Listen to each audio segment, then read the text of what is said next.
My husband told me that marrying me made his life harder. So I stopped being his wife. My husband Ryan and I had been married for 7 years when he said the words that changed everything. We were arguing about him forgetting our anniversary dinner reservation, and he exploded saying marrying me had made his life so much harder than when he was single.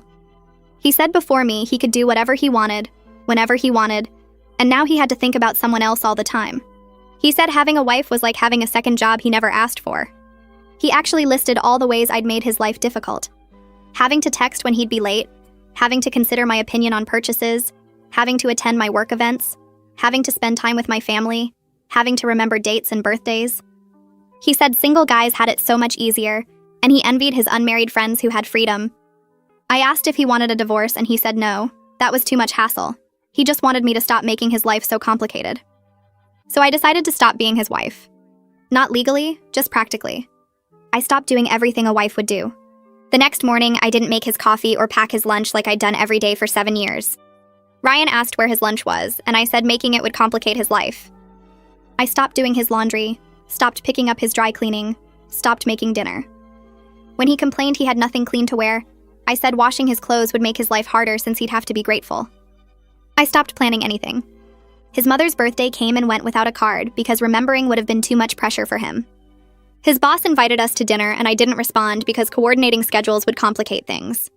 His friends asked why I never came out anymore, and I told them Ryan found having a wife around made everything harder. I stopped being emotional support. When he had a terrible day at work and wanted to vent, I said listening might make him feel obligated to ask about my day too, and that would be complicated. When he was sick, I didn't bring him medicine or soup because taking care of him might make him feel like he owed me care in return. I stopped handling household management. Bills went unpaid because I didn't want to burden him with financial discussions. The refrigerator stayed empty because grocery planning together would be too complex. The house got dirty because discussing chore division would make his life harder. When his brother asked why our house was a disaster, Ryan said I'd stopped cleaning, and his brother asked why Ryan couldn't clean his own house. Ryan started eating takeout every night, wearing wrinkled clothes to work, missing important dates. His coworkers noticed and asked if everything was okay at home. He said I'd stopped doing wife things, and his female coworker Helen said that sounded like he'd been relying on unpaid labor and was now experiencing normal adult responsibilities. His single friends he envied so much came over and saw the chaos. They said their places were clean and organized because they took care of themselves like adults. Ryan said it was different because he had a wife who should be doing these things. His friend Tony, who was actually single, said that was exactly the entitled attitude that would keep Ryan helpless forever. The breaking point was when Ryan's mother Dorothy came to stay for a week. She called a month ahead, and Ryan forgot to tell me because I usually handled his family visits. She showed up to a filthy house, no guest room prepared, no food in the refrigerator. Ryan frantically tried to clean while she stood there appalled. He begged me to help, and I said that would complicate his life with expectations. Dorothy asked what was going on, and Ryan said I'd stopped being a proper wife. Dorothy asked what that meant, and Ryan explained how I'd made his life harder with all my wife duties, so I'd stopped doing them. Dorothy stared at him, then asked if he was seriously complaining that having a partner who cooked, cleaned, and cared for him was making his life difficult. She asked if he knew what she'd gone through raising him alone after his father left, doing everything herself while working 2 jobs. She said Ryan had no idea what a hard life actually looked like. Dorothy spent her visit teaching Ryan basic life skills he'd never learned because I'd always done everything. She taught him to use the washing machine, to meal prep, to clean a bathroom. She was disgusted that her 35-year-old son couldn't function without a woman serving him. She told him his father had said the same thing about marriage being too hard right before abandoning them. While Dorothy taught Ryan to cook basic meals, she told me I should leave him. She said she'd failed as a mother raising a man who thought partnership was a burden. Ryan heard her and started crying. Ryan's voice cracked as he repeated that he didn't want to be like his father. I watched from the doorway while Dorothy folded her clothes into her suitcase with sharp, angry movements. She told him understanding wasn't enough, that I deserved better than promises made in panic. Ryan wiped his face with his sleeve and asked what he should do. Dorothy zipped her bag closed and said he needed to grow up and figure out how to be a real partner, not a child who needed his wife to mother him. She picked up her suitcase and walked past him without another word. The front door closed behind her and the house felt different in the silence she left behind. Ryan sat at the kitchen table surrounded by dirty dishes, crumpled takeout bags, and unopened mail.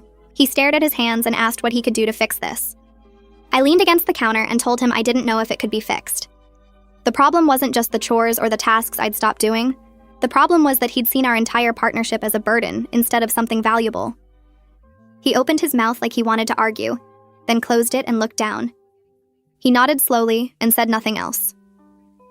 That night, Ryan grabbed a pillow and blanket without me saying anything. He walked to the couch and I heard him settling in as I climbed the stairs alone. I lay in our bed staring at the ceiling thinking about Dorothy's words. Part of me wanted to pack my own bag and leave like she had. Another part remembered the man I married 7 years ago, the one who used to laugh with me and hold my hand during movies. I wondered if that person still existed somewhere under all this mess, or if I'd been fooling myself this whole time. Morning light came through the bedroom window and I found Ryan standing in the kitchen looking like he hadn't slept. He'd tried to clean, but the dishes still had grease on them, and the counters felt sticky under my hand. The dishwasher door hung open with plates stacked wrong inside. He looked exhausted and lost, like a kid who'd tried his best and failed anyway. I didn't thank him or tell him he'd done it wrong.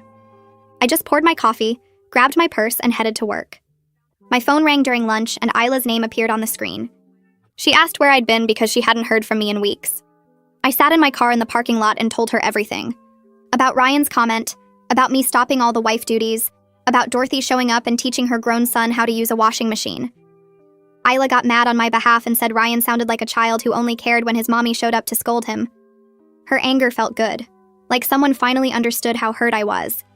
But it also made me wonder if I was being too soft by not calling a lawyer right away. I walked through the front door that evening and opened the refrigerator to find plastic containers lined up in rows. Each one had a label in Ryan's handwriting showing what Dorothy had taught him to make. Chicken and rice, pasta with sauce, simple stir-fry. The food looked basic but edible, and he'd made enough for the whole week. Ryan appeared in the doorway and told me nervously that he'd followed all her instructions exactly. He said he wrote everything down so he wouldn't forget any steps. We sat across from each other at dinner eating the surprisingly decent chicken and rice. Ryan started apologizing again, and I held up my hand to stop him. I told him I didn't want apologies right now. What I wanted was to see real effort over time, not panic-driven promises made because his mother had yelled at him. He looked hurt but nodded and said that made sense. We ate the rest of the meal in silence. The next few days created a strange new pattern in our house. Ryan did laundry, and his white shirts came out pink because he'd mixed them with a red towel. He scrubbed the bathroom but left streaks all over the mirror and soap scum in the corners. He went grocery shopping with a list and came home missing half the things we actually needed. I watched him struggle and mess up and try again. Every time I wanted to step in and show him the right way or criticize what he'd done wrong, I bit my tongue and walked away. He had to learn this himself. The doorbell rang on a Wednesday afternoon and I opened it to find Helen from Ryan's office holding a folder of documents. She apologized for dropping by unannounced but said Ryan had left these at work. I invited her in and heard sounds from the bathroom. Helen walked down the hall and stopped in the doorway. Ryan was on his hands and knees scrubbing the bathtub with his phone propped on the toilet playing a YouTube tutorial. Helen caught my eye and gave me an approving nod before leaving. I realized then that other people were watching to see if his change was real or just a show he was putting on. 2 weeks after Dorothy left, Ryan's brother called my phone instead of his. He asked if everything was okay because Ryan had seemed really shaken during their last conversation. I told him honestly that we were figuring things out and that Ryan was learning what adult partnership actually required. His brother got quiet for a moment, then admitted he'd always thought Ryan had it too easy with me doing everything. He said his own wife had told him the same thing after hearing about our situation. I thanked him for checking in and hung up wondering how many people had noticed Ryan's entitled attitude over the years, but never said anything. I found Michelle Brand's office on a Thursday morning after searching online for therapists who specialized in marriage problems. The waiting room had soft gray couches and magazines nobody ever read, and I filled out forms asking about my mental health history and what brought me there. Michelle was younger than I expected, maybe 40, with glasses and a calm way of looking at me that made me feel like she actually wanted to hear what I had to say. I told her about Ryan's comment that marriage made his life harder, about how I'd stopped doing everything, about Dorothy's visit and Ryan's breakdown.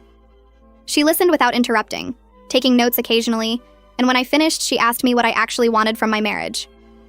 The question stopped me cold because I realized I'd been so focused on what I didn't want that I hadn't thought about what I did want. I didn't want to be taken for granted, didn't want to be seen as a burden, didn't want to do everything alone. But what did I actually want? Michelle helped me understand that before I could evaluate whether Ryan's efforts were real, I needed to figure out my own needs. She gave me homework to write down what a good partnership would look like to me, not what it shouldn't be, but what it should be.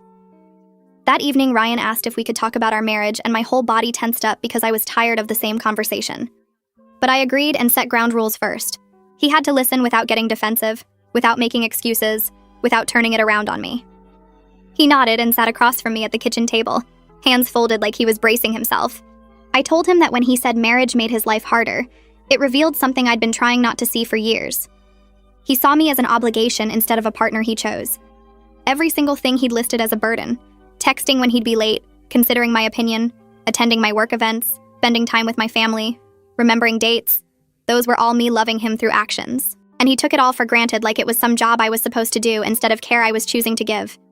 He started crying again, tears running down his face while he tried to speak.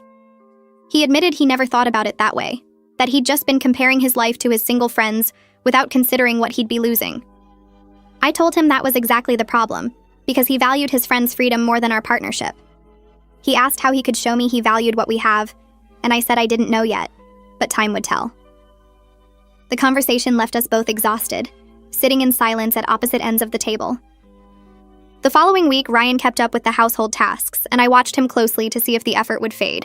His laundry stopped coming out pink because he'd learned to separate colors properly. His bathroom cleaning became more thorough. No more streaks on the mirror or soap scum in the corners. He started checking the grocery list twice before shopping, and came home with everything we actually needed. The improvements were small, but they were consistent, and that mattered more than if he'd suddenly become perfect. I noticed he was developing routines, doing laundry on Wednesdays, cleaning the bathroom on Saturdays, grocery shopping on Sundays. He'd set phone reminders so he wouldn't forget, and sometimes I'd hear the alarm go off and watch him stop whatever he was doing to handle the task. It was like watching someone learn a new language through repetition and practice. I came home one day to find a handyman's truck in our driveway, and Ryan standing in the kitchen looking sheepish. He explained that he'd called someone to fix things around the house that had been broken for months, things I'd asked him to handle repeatedly before. The leaky faucet in the guest bathroom that dripped constantly, the loose cabinet door that hung crooked and wouldn't close right, the broken closet shelf that had collapsed under the weight of our winter clothes. The handyman was working through the list, and Ryan admitted he'd been ignoring my requests because he didn't see household maintenance as his responsibility. He thought if something broke, I would either fix it myself or nag him enough that he'd eventually deal with it. Now he understood that ignoring these things meant I had to live with broken stuff or do everything myself. The handyman finished and handed Ryan the bill, and I saw him wince at the cost, but he paid it without complaining. Ryan's friend Tony came over for a beer on Saturday afternoon, and they sat in the backyard while I was inside folding laundry. I could hear them talking through the open window, their voices carrying across the yard. Tony asked how things were going with the marriage situation, and Ryan laughed, but it sounded tired. He admitted it was humbling to realize how much he didn't know about running his own life. Tony told him honestly that he seemed more like an actual adult now instead of a teenager with a wife who acted like his mom. Ryan didn't argue, just said yeah, that was probably accurate. They talked about Tony's girlfriend and how they split everything equally, and Ryan asked questions about how they decided who did what. Tony explained they just talked about it like adults, and figured out what made sense based on their schedules and preferences. Ryan said that sounded so obvious, but he'd never approached marriage that way. I moved away from the window before they could see me listening. During my next therapy session with Michelle, she asked if I'd seen genuine change or just temporary performance anxiety, and I had to think carefully about the difference. The effort seemed real because Ryan was maintaining them consistently over weeks now, not just doing things when he thought I was watching, but I was scared to trust it because I didn't want to go back to being taken for granted. Michelle asked what would help me feel safer trusting again, and I realized I needed him to acknowledge the emotional labor, not just do the tasks. Anyone could learn to do laundry and clean a bathroom. What I needed was for him to understand all the invisible work I'd been doing for years, the mental load of remembering and planning and managing everything. Michelle nodded and said that was a reasonable need, and she suggested I talk to Ryan about it directly. That night, I told Ryan we needed to talk about the invisible work I'd been doing beyond just chores. He looked confused at first, his forehead wrinkling like he didn't understand what I meant. I started listing examples, remembering his mother's birthday and buying the card and gift, managing his family relationships and keeping track of who needed a phone call or visit, scheduling doctor appointments and keeping our medical records organized, tracking when bills were due and making sure they got paid on time, planning meals for the week and making sure we had groceries, remembering our friends' kids' names and ages so we could ask about them, keeping track of when the car needed oil changes and tire rotations, noticing when we were running low on household supplies before we actually ran out. He was genuinely shocked as I kept talking, his mouth hanging open like he'd never considered any of this. He admitted he thought these things just happened automatically, like the house had some kind of magic system that kept everything running. I told him that system was me, spending mental energy every single day tracking and planning and remembering so he didn't have to think about any of it. Ryan asked me to show him how to share this mental load because he wanted to learn. He got his phone and opened the calendar app, and we spent the evening going through everything I tracked mentally. Birthdays for both our families, anniversaries for relatives, doctor appointments, dentist checkups, car maintenance schedules, bill due dates, subscription renewals, when to replace air filters, when to schedule furnace service. He was overwhelmed by how much I'd been juggling invisibly, typing everything into the calendar with shaking hands. He kept saying he had no idea, that he'd just assumed I liked remembering this stuff, or that it wasn't hard for me. I explained that it was hard, that it took constant mental energy, and that I'd been doing it alone for 7 years while he enjoyed not having to think about any of it. I saw real understanding dawn in his eyes, this look of horror at what he'd been blind to. 3 weeks after Dorothy's visit, my phone rang and her name appeared on the screen. She asked to speak to me privately, and I walked into the bedroom and closed the door. Dorothy said she'd been thinking about our conversation and wanted to check on me. She told me she meant what she said about me deserving better, and that if Ryan wasn't showing real sustained change, I shouldn't stay out of obligation. I appreciated her honesty and told her I was watching carefully to see if the growth continued. She asked specific questions about what he was doing, how consistently he was maintaining the efforts, whether he was getting defensive or making excuses. I answered honestly that he seemed to be genuinely trying, and that the changes had been consistent for weeks now. She said that was good, but to keep watching because some men could fake it for a while before sliding back. I promised her I would, and she made me promise to call her if I needed support or wanted to leave. The conversation made me feel protected in a way my own mother never had. I ended the call with Dorothy and set my phone down on the nightstand. Ryan was standing in the doorway when I turned around, his face pale and his hands shaking slightly at his sides. He asked if I was planning to leave him, his voice barely above a whisper. I sat on the edge of the bed and told him honestly that I hadn't decided yet, because I needed to see if this change was real or just temporary panic. He looked like I'd punched him in the stomach, his shoulders sagging as he leaned against the doorframe. I explained that I had to know if he was actually growing as a person or just performing because his mother scared him into it. He nodded slowly and said he understood, that he'd keep proving himself for as long as it took. I watched him walk back down the hallway with his head down, and part of me felt bad for being so blunt, while another part knew I had to protect myself. The next morning, I woke up to find the bathroom stocked with fresh toilet paper rolls under the sink, something I'd always handled before without him noticing we were running low. Over the next few days, I noticed more small things that showed he was paying attention to our home in ways he never had before. The trash went out before it overflowed, the recycling got sorted properly, the dish soap got replaced before the bottle ran completely empty. These weren't big dramatic gestures, but they meant something because they showed he was actually looking at his surroundings instead of walking through life blind to everything I'd been managing. I didn't praise him for doing basic adult tasks, but I did acknowledge the effort when he asked if I'd noticed. He looked relieved when I said yes, like he'd been worried I wouldn't see the small changes he was making. A week later, my friend Isla called and invited both of us to dinner at her place, saying she wanted to see how we were doing. I accepted because I knew she'd be honest with me about what she observed, and because I was curious to see how Ryan would act around a couple who actually functioned as equals.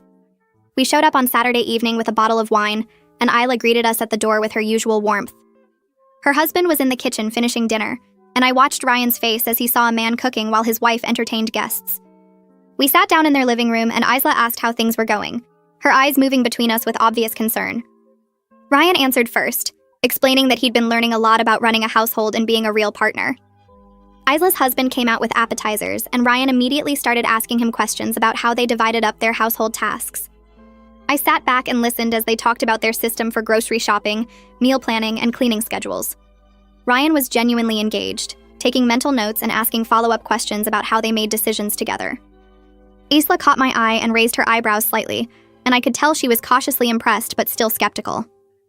After dinner, while the men cleaned up the kitchen together, Isla pulled me aside on the back porch and told me she could see Ryan was trying, but warned me not to let him slide back into old patterns once the fear wore off. I appreciated her honesty and told her I was watching carefully for any signs that his effort was fading. She squeezed my hand and said she was proud of me for holding my ground instead of just accepting his apologies and moving on. The drive home was quiet, but not uncomfortable, and I could tell Ryan was thinking about everything he'd learned from watching Isla's husband. A few days later, Ryan came home from work and found me in the living room reading. He sat down across from me and said he'd been thinking about us going to couples therapy together because he wanted professional help understanding how to be a better partner. I was genuinely surprised that he'd suggested it first instead of me having to drag him there. I asked if he was serious about therapy or if this was another temporary gesture, and he pulled out his phone to show me he'd already researched therapists in our area.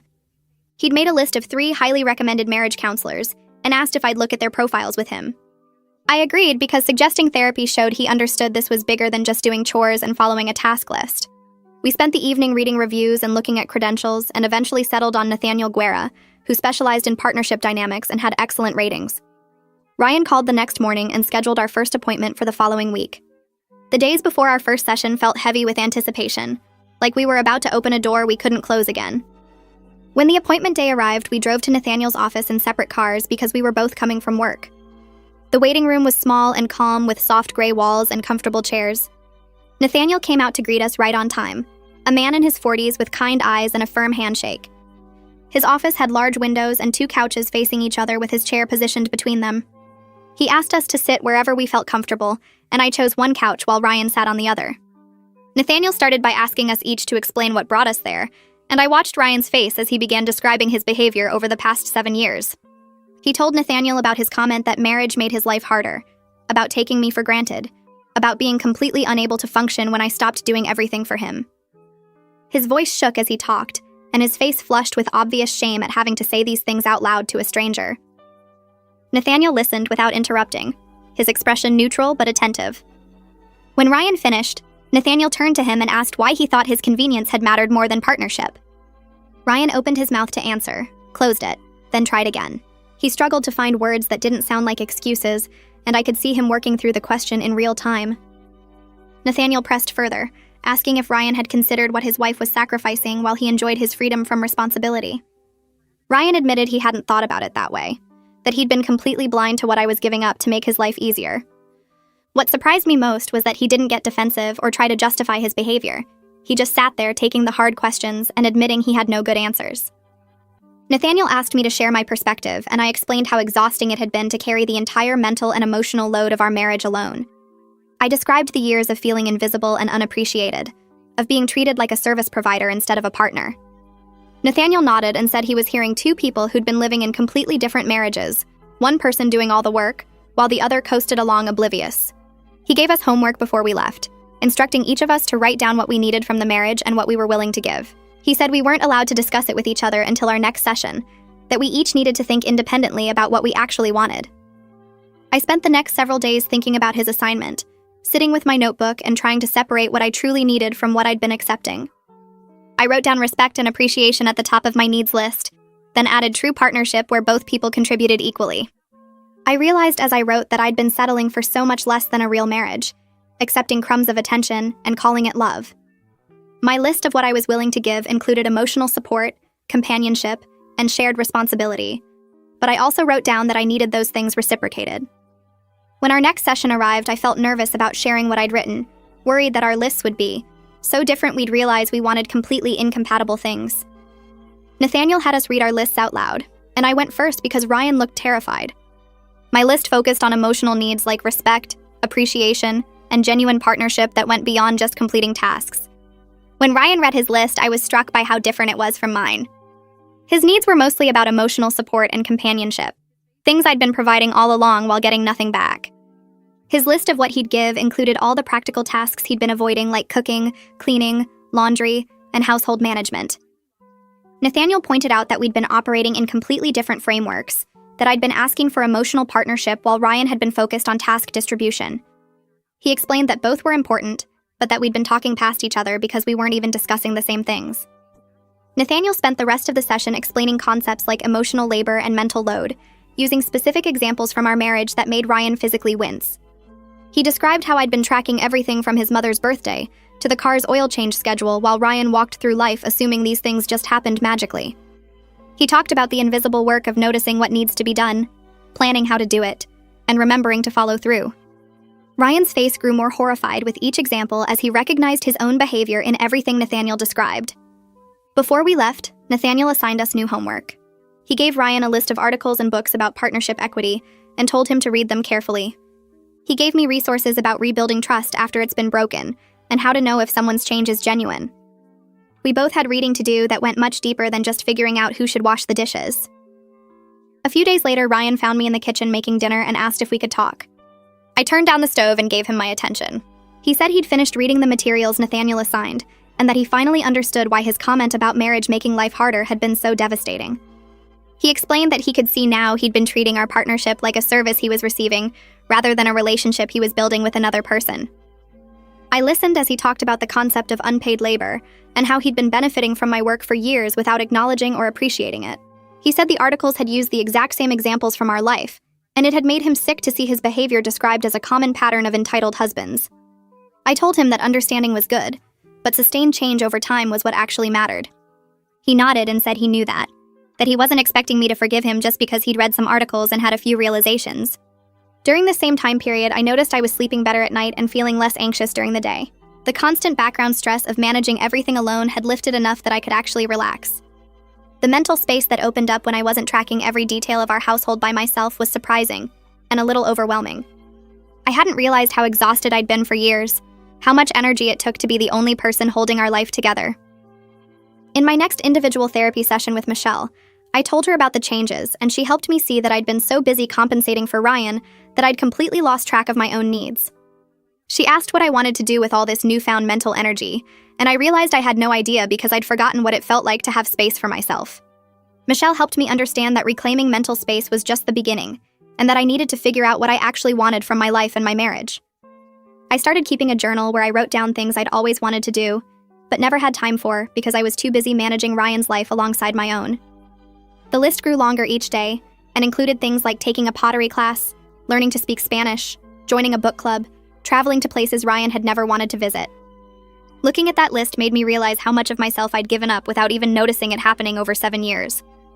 Ryan's phone rang on speaker one evening while he was washing dishes, and Dorothy's voice filled the kitchen asking him detailed questions about what he'd accomplished that week. She asked if he'd remembered to clean the bathroom, if he'd done meal prep for the upcoming week, if he'd scheduled the car's oil change. Ryan answered each question while scrubbing a pan, his voice tired but patient as he explained what he'd learned and what he was still working on.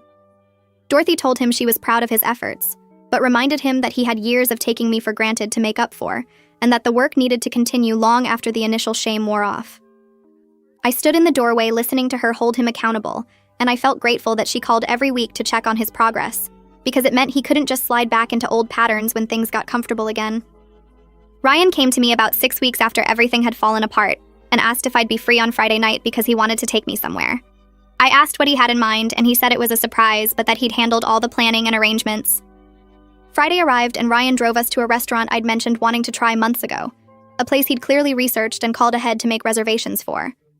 The evening was nice with good food and easy conversation, and I could see how much effort he'd put into planning something social without my input or management for the first time in our entire marriage.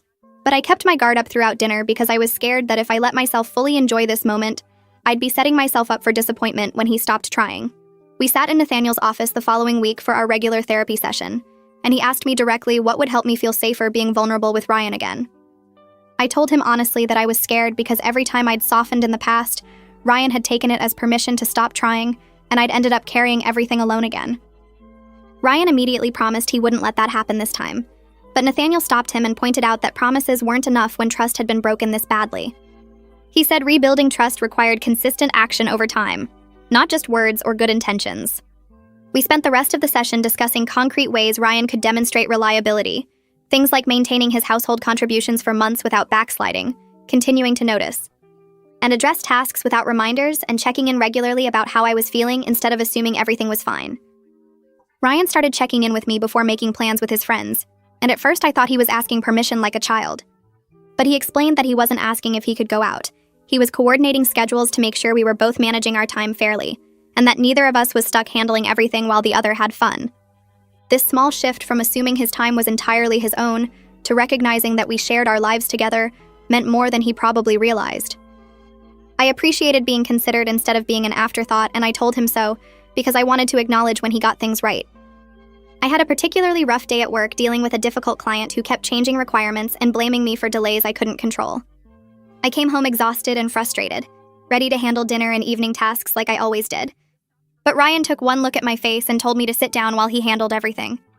He ordered takeout from my favorite Thai place, ran me a bath with the fancy bath salts I kept for special occasions, and took care of all the evening chores so I could decompress. It was the kind of care I used to provide for him constantly during his bad days, and receiving it felt strange and foreign but deeply appreciated. I teared up a little while soaking in the tub, which surprised both of us when he checked on me and saw my face. Nathaniel asked during our next therapy session if we were ready to discuss intimacy and reconnection, and I immediately tensed up in my chair because I hadn't wanted to be physically close to Ryan while feeling so hurt and angry. Ryan admitted he'd been afraid to initiate anything because he didn't want to pressure me or make me uncomfortable. We had an honest conversation about rebuilding physical intimacy slowly, and only when I felt ready, and Nathaniel helped us understand that emotional safety had to come before physical closeness. He suggested we start with small gestures like holding hands or sitting close together while watching television, and that we let things progress naturally instead of forcing reconnection before we were both ready. Ryan told me one evening that he'd been talking to Tony and his other friends about marriage and partnership in ways he never had before. He said he'd actually started asking them how they showed appreciation for their partners and what they did to maintain equal partnerships. Tony had apparently told him bluntly that he'd been acting like a bachelor who happened to live with a woman instead of like a husband who'd chosen a life partner. Ryan said hearing it from his friends made it sink in differently than hearing the same thing from me or his mother, and that sometimes external validation helped him see his behavior more clearly. I came home about 2 months after everything had fallen apart to find Ryan exhausted and proud in our spotlessly clean house. He'd deep cleaned every room without being asked, including tasks I'd never expected him to notice, like wiping down baseboards and cleaning behind appliances. The house looked better than it had in years, and I could see the physical toll the work had taken on him. I realized he was starting to take genuine ownership of our shared space in a way he never had before, treating it like his responsibility instead of something that just magically stayed clean. I thanked him genuinely for the first time in weeks, and his face lit up with relief and happiness at receiving my appreciation. Nathaniel asked us each to describe the other's growth during our next therapy session, and I listened as Ryan articulated how I'd maintained firm boundaries while still giving him space to change. He described me as strong and fair and said he was grateful I hadn't just left like he probably deserved after the way he'd treated me. Hearing him recognize my strength made me emotional because it showed he finally understood what it had taken for me to hold my ground. I described Ryan as genuinely trying to unlearn decades of entitlement, and I acknowledged that the work he was doing was harder than most people realized, because it required completely reshaping how he saw himself and our relationship. Ryan's coworker Helen mentioned to him at work that he seemed different lately, more present and less stressed, and she asked what had changed in his life. He told her honestly about the marriage crisis and what he was learning about partnership and emotional labor. Helen told him later that his willingness to be vulnerable and admit he'd been wrong impressed her more than if he'd just quietly fixed things and pretended nothing had happened. Ryan shared this conversation with me that evening, and I appreciated that he was being open about our struggles instead of hiding them out of shame or embarrassment. I find myself watching Ryan load the dishwasher correctly without checking a tutorial on his phone, and something shifts inside me. He's been doing this for 2 months straight now, not just when I'm watching, but all the time according to the dishes that are always clean when I get home from work. The change feels less like performance and more like actual habit, which scares me because it means I might have to let my guard down. I schedule an emergency session with Michelle and tell her I'm confused about what I'm feeling. She asks me to describe the confusion, and I explain that my anger is fading, but I'm terrified that softening toward Ryan means I'm forgetting how much he hurt me. Michelle leans forward and tells me that cautious trust isn't the same as forgetting, that I can acknowledge his growth while still protecting myself from potential backsliding. She says the walls I built were necessary for survival, but I get to decide how high they stay now that the immediate danger has passed. I leave her office feeling like I have permission to feel something other than pure anger without being weak or stupid. Ryan brings up renewing our vows during dinner one evening, catching me completely off guard with a mouthful of the pasta he'd made from scratch. He explains quickly that he's not saying our marriage is fixed, or that everything is perfect, but he wants to recommit to partnership with full understanding of what that actually means this time. I swallow my food and stare at him across the table, trying to figure out if this is genuine or just another grand gesture meant to speed up my forgiveness. He sees my face and adds that he knows I'm not ready and he's not pushing. He just wanted me to know he's thinking about ways to mark this change symbolically. I tell him maybe someday when more time has passed and when I'm sure the change is permanent, not just 2 months of panic-driven effort. He nods and says that's fair, then asks if I want more pasta, and I appreciate that he doesn't push or get defensive about my hesitation. Dorothy calls the following week saying she wants to visit again, and this time Ryan actually tells me immediately, and we plan it together like adults. She arrives to a clean house with fresh sheets on the guest bed and food in the refrigerator, and I watch her eyes widen as she walks through rooms that look lived in but cared for. Ryan gives her a tour pointing out things he's learned to maintain, and she hugs him tight in the hallway. Later that evening, while Ryan is outside taking out the trash, Dorothy pulls me into the kitchen and tells me privately that she sees real growth in her son. She says she's sorry she didn't raise him better the first time around, that she'd been so focused on survival after his father left, that she'd done too much for him instead of teaching him to do for himself. I tell her it's not her fault that Ryan had to learn these lessons the hard way as a grown man, that plenty of single mothers raise capable sons, and Ryan's entitlement was his own responsibility to fix. We stand there in the kitchen bonding over our shared frustration with his previous behavior, and Dorothy squeezes my hand saying she's glad he has me, because she's not sure he would have changed without hitting rock bottom. The next night during Dorothy's visit, Ryan cooks dinner for all three of us using recipes he's actually mastered over the past 2 months, instead of just following along with tutorials.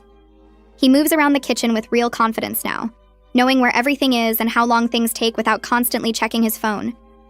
Dorothy watches him plate the food, and her eyes get watery as she realizes her 35-year-old son has finally learned to feed himself and others.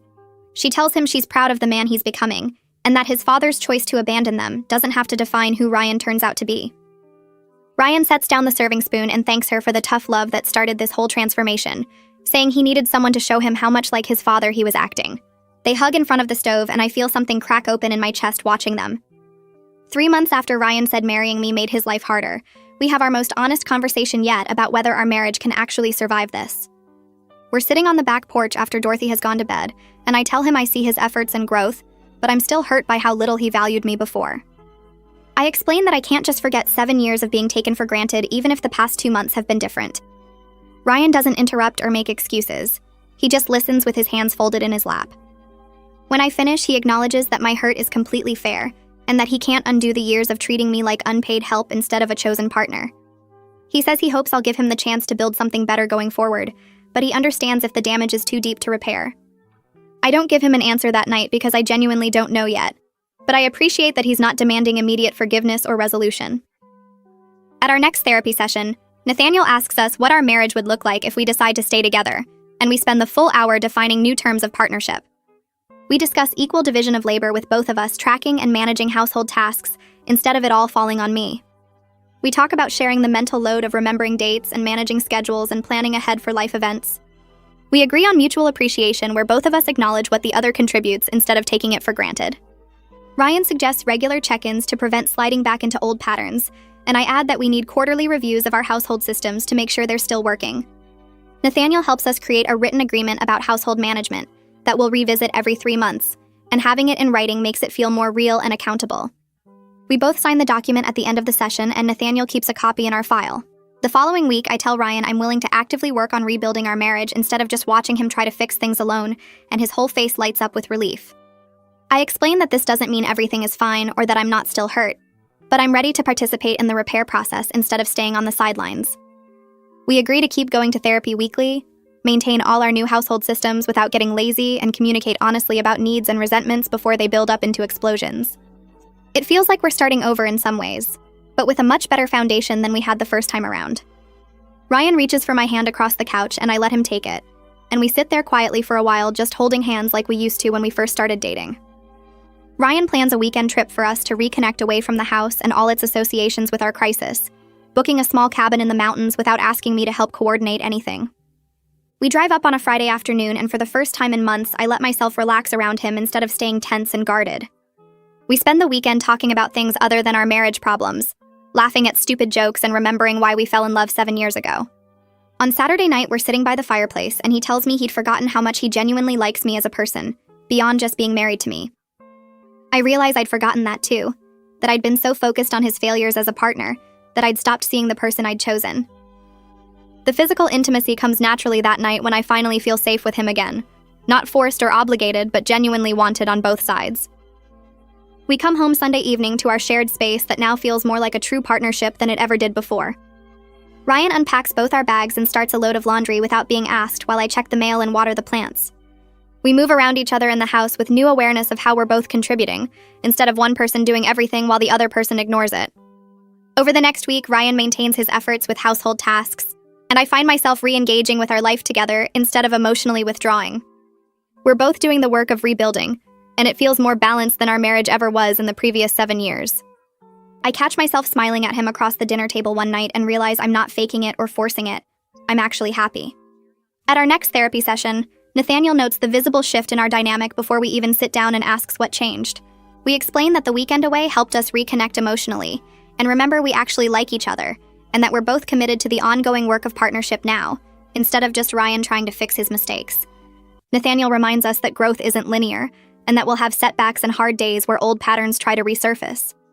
He says the foundation we're building now is much stronger than what we had before, because it's based on honest communication and mutual effort, instead of unexamined assumptions and gendered expectations. We schedule our next appointment for 2 weeks out instead of 1 week, and leaving the office feels like a small graduation. 4 months after everything fell apart, Ryan's brother and his wife came for dinner. I watched them walk through our house, their eyes taking in the clean counters, the organized living room, the fresh flowers on the table. Ryan's sister-in-law kept glancing between us like she was trying to solve a puzzle. She pulled me aside while Ryan and his brother were in the kitchen getting drinks. She asked what happened because Ryan seemed like a completely different person.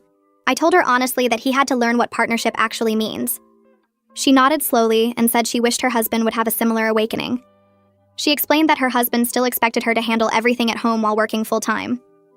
I felt sad for her, but also grateful that Ryan had finally understood before it was too late for us.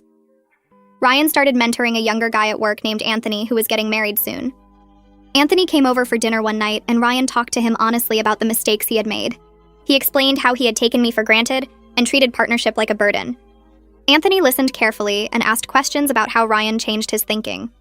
Hearing Ryan share these lessons with someone else showed me he had internalized the growth. He wasn't just performing it for my benefit anymore. The mentorship seemed to reinforce his own commitment to change. After Anthony left, Ryan told me that explaining his mistakes to someone else made him realize how far he had come. He said he never wanted to go back to being that person who complained about having to consider his wife. I realized one day while doing dishes together that I was genuinely happy in my marriage for the first time in years. Not just content or resigned, but actually happy. The partnership we were building felt fair and respectful in ways our marriage never was before. We moved around the kitchen in sync, him washing and me drying, talking about our days. I stopped mid-sentence and told Ryan what I was feeling. He put down the dish he was holding and turned to face me with tears in his eyes. He said that was all he had been working toward. He said making me happy again was more important than anything else. I hugged him and felt safe in his arms in a way I hadn't felt in months. During therapy, Nathaniel asked if we were ready to graduate from weekly sessions to monthly check-ins. Ryan and I looked at each other and both felt ready for that step. Nathaniel reminded us that the work doesn't stop just because therapy becomes less frequent. He said we needed to maintain our communication and accountability systems. We agreed to keep our quarterly household management reviews and regular date nights. Nathaniel told us he was proud of the progress we had made. He said most couples never do the hard work we had done. Walking out of his office that day felt like a real achievement. We were managing our marriage ourselves now instead of needing constant professional help. 5 months after the crisis started, Dorothy called to check in. I answered the phone instead of Ryan. She asked how I was really doing, not just the polite version. I told her honestly that I was cautiously optimistic about our marriage. She said she was glad, but that I should never hesitate to leave if Ryan slides back into old patterns. I appreciated her ongoing support and protection of me. She said she would always be on my side first because I had put up with too much for too long. I thanked her for the tough love that started this whole transformation. Without her showing up and teaching Ryan basic life skills, we probably would have gotten divorced. She laughed and said she was glad her visit accomplished something good even if it was painful at the time. Ryan and I hosted a dinner party with Isla and her husband, Tony and his girlfriend, and Helen and her partner. I watched Ryan interact as a true partner throughout the evening. He coordinated the meal with me, checking in about timing and tasks. He engaged equally with our guests, asking questions and contributing to conversations. He cleaned up afterward without prompting, loading the dishwasher while I put away leftovers. Our friends noticed the change. Isla pulled me aside in the kitchen and said we seemed so much better together. Tony told Ryan he was impressed with how much he had grown up. Helen said she could see the difference in how we interacted now. The evening felt like a celebration of our new partnership. I suggested to Ryan that we take a cooking class together as a fun way to keep building our partnership. He agreed right away and seemed excited about it. We signed up for a 6-week series at the community center. Every Tuesday night, we learned new recipes and techniques together. The teacher showed us how to make pasta from scratch, how to properly season meat, how to balance flavors. Ryan took notes and asked questions. We practiced at home between classes, trying out what we learned. Cooking together became something we both looked forward to instead of a chore I handled alone. We laughed when things went wrong and celebrated when dishes turned out well. The collaborative experience felt joyful instead of stressful. 6 months after everything changed, we had our quarterly household management review. We sat down with our shared calendar and task list to see how we were doing. Ryan had kept up with his tasks consistently. We had both managed the mental load together. Our communication had stayed honest and regular. The review felt like a celebration of sustained change rather than a check on potential backsliding. Ryan pointed out that the house ran smoothly now without either of us feeling overwhelmed. I agreed and said I felt like we were actually partners instead of roommates or parent and child. We decided to keep the quarterly reviews because they helped us stay on track. The structure gave us a regular time to address small issues before they became big problems. During our monthly therapy session, Nathaniel asked us to reflect on the past 6 months and what we had learned. Ryan talked about unlearning entitlement and learning gratitude. He explained how he used to think his comfort was more important than partnership. Now he understood that marriage meant considering another person in every decision. I discussed rebuilding trust and advocating for my needs. I explained how I had learned to speak up instead of just doing everything myself. We both acknowledged that our marriage was better now than it ever was before the crisis. Nathaniel smiled and said that was an unexpected gift from a painful experience. He reminded us that growth would continue and that we should stay committed to communication. Ryan told me one evening while we were folding laundry together that he was grateful I didn't leave him when I had every reason to. He said he knew how lucky he was to get this second chance. I told him I was grateful he did the hard work of actually changing, instead of just apologizing and expecting forgiveness. We agreed that we were building something worth keeping. The marriage we had now felt solid and real. It was based on mutual respect and effort instead of one person doing everything. Ryan reached over and squeezed my hand. I squeezed back and smiled at him. We finished the laundry in comfortable silence, both of us knowing we had made it through the worst and come out stronger. I walked into Michelle's office the following week and sat down in the familiar chair that had witnessed so many of my struggles over the past months. She smiled at me and asked how things were going, and I found myself saying something I hadn't expected to say. I told her I felt genuinely secure in my marriage again. The words surprised me as they came out, but they were true. Michelle leaned forward and asked me to think about what had changed to make me feel that way. I explained that Ryan's consistency over 6 months had proven the change was real, that he wasn't just performing for his mother or therapist, but actually becoming a different kind of partner. Michelle nodded and pointed out something I hadn't fully recognized. She said I wasn't just accepting Ryan's change passively, but actively participating in building our new partnership. I was setting boundaries, communicating my needs clearly, and holding him accountable when necessary. She reminded me that I'd grown through this crisis too, becoming much clearer about my worth and what I needed from a relationship. I sat with that for a moment and realized she was right. The woman who had silently done everything for 7 years without complaint was gone. I'd become someone who knew her value and wasn't afraid to advocate for herself. Our anniversary arrived a few days later, and I woke up to find Ryan already awake beside me. He handed me an envelope with my name written on it in his careful handwriting. I opened it and found a letter, several pages long, written in blue ink. He detailed everything he appreciated about me and our partnership, including specific examples of contributions he used to take for granted. He wrote about the emotional labor of managing his family relationships, remembering important dates and keeping our social calendar organized. He described the mental load of tracking household needs, planning meals, and anticipating problems before they became crises. He listed the daily acts of love he'd been blind to before, like making his coffee exactly how he liked it, picking up his favorite snacks at the store, and listening to his work frustrations even when I was exhausted from my own day. Reading his words made tears stream down my face because they showed he truly understood now what he couldn't see before. He'd finally recognized all the invisible work that had made his life run smoothly for 7 years. The letter ended with him thanking me for giving him the chance to become the husband I deserved, and promising to never take me for granted again. That evening, Ryan took me to the restaurant where we'd had our first date 7 years ago. He'd made the reservation weeks in advance and coordinated everything without my involvement. The table was set with candles and flowers he'd ordered specially. We ordered our meals and talked about how different this anniversary felt from the last one, when he'd forgotten our reservation entirely and sparked the crisis that changed everything. After dinner arrived, Ryan raised his glass and gave a toast. He thanked me for giving him the chance to become the husband I deserved all along. He said we'd built a real partnership from the ashes of our old marriage, one based on mutual respect and effort instead of one person doing everything. I raised my glass and toasted to both of us for doing the hard work of transformation and choosing each other again with full understanding. We clinked glasses and I felt something settle in my chest, a sense that we'd actually made it through to the other side. Later that night, we lay in bed talking about our future, something we hadn't done in months.